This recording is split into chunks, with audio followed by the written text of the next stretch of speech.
میرے محبوب کریم محبوب پاک علیہ السلام کن باتوں میں جلال فرماتے، امتیوں سے ناراض ہو جاتے۔ حضرت عمر کی شان سے تو کوئی انکار نہیں نہ کر سکتا۔ میرے محبوب نے خود فرمایا ہے، فرمایا میرا عمر جس گلی سے گزرے شیطان رستہ ہی بدل جاتا ہے۔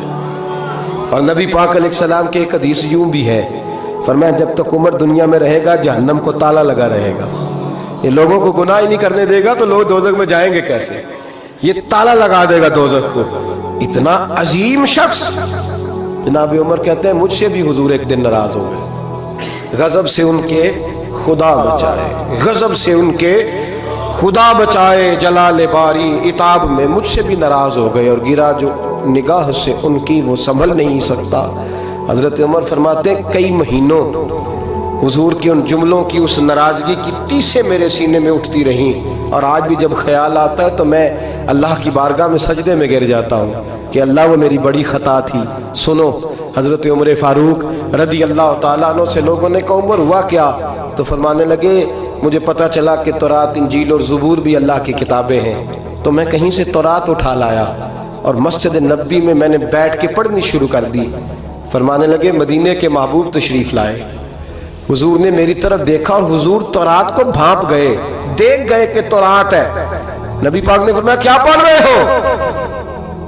عرض کی حضور تورات پڑھ رہا ہوں۔ تو فرماتے ہیں حضرت عمر یہ لفظ میرے منہ سے نکلے تو میں نے حضور کے چہرے کا رنگ بدلتے دیکھا، بس غضب سے ان کے خدا بچا، میں نے رنگ بدلتے دیکھا، چہرہ انور پہ جلال دیکھا، اور حضور نے فرمایا عمر جو دین میں نے تمہیں دیا ہے وہ مکمل نہیں، جو پیغام میں نے تم تک پہنچایا ہے وہ کامل نہیں، جو شریعت میں لے کے آیا وہ اکمل نہیں، ایک در پھڑیے ایک نو منیے ایک دئی ہو کے مریے۔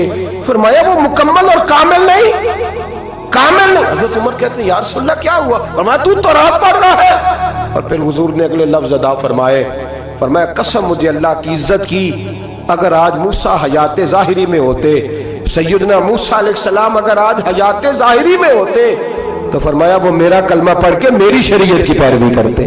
تم تو رات پڑھ رہے ہو، تم لوگوں کے پیچھے جا رہے ہو۔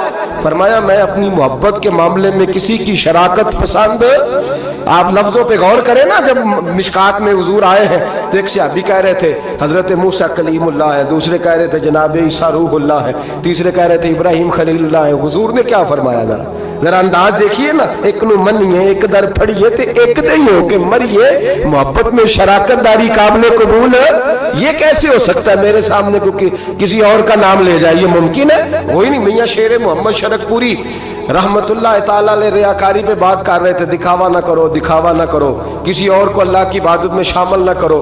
ان کا ایک بیلی کہنے لگا میاں صاحب سمجھ نہیں بھی لگ دی کہ رب کریم کو کیوں اتنا ناپسند ہے کوئی اور بھی دیکھ لے، کیوں اتنا ناپسند ہے؟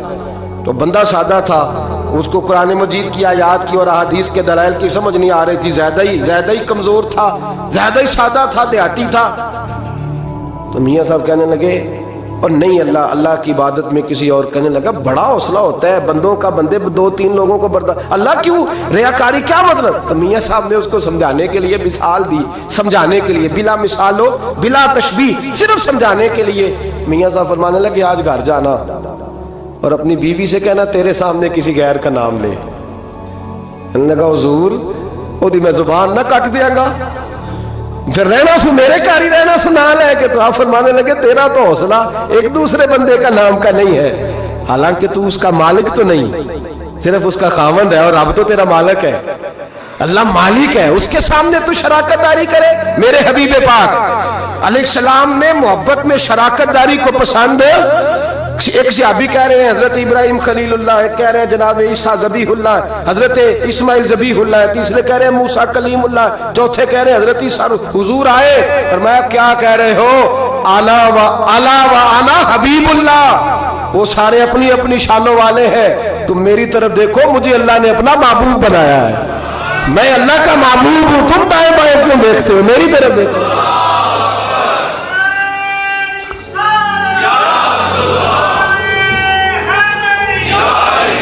حضرت سیدنا عمر فاروق کو نبی پاک علیہ السلام نے فرمایا عمر